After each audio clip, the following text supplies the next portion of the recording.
On va évoquer dans cette section l'histoire de la pensée économique et les grands concepts. On reprend les QCM, donc pour survoler un maximum de connaissances.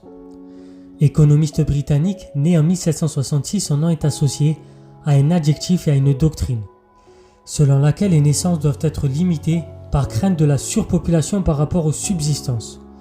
Il s'agit de Thomas Malthus. Des 4 auteurs suivants, lequel n'appartient pas au courant libéral classique?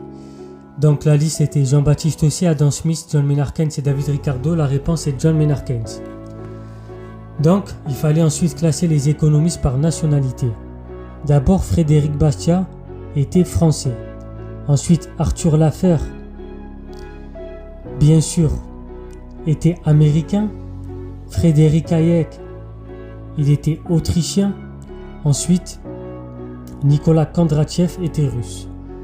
Qui est économiste? Dans la liste, il y avait Malthus, John Maynard Keynes, Milton Friedman, Pierre Bourdieu. Donc 2 économistes, c'est Friedman et John Maynard Keynes. La mauvaise monnaie chasse la bonne, c'est la formulation de la loi de Gresham. C'était un commerçant et financier anglais du XVIe siècle. Quel est le phénomène historique qui a inspiré cette loi? C'est la disparition des pièces d'or de la circulation monétaire, remplacées par des pièces d'argent de moindre valeur. Quelles sont selon Karl Marx les caractéristiques de la théorie de la plus-value? Les propriétaires du capital et capitalistes exploitent les classes ouvrières qui s'appauvrissent. Ensuite, elle engendre l'exploitation de l'homme par l'homme.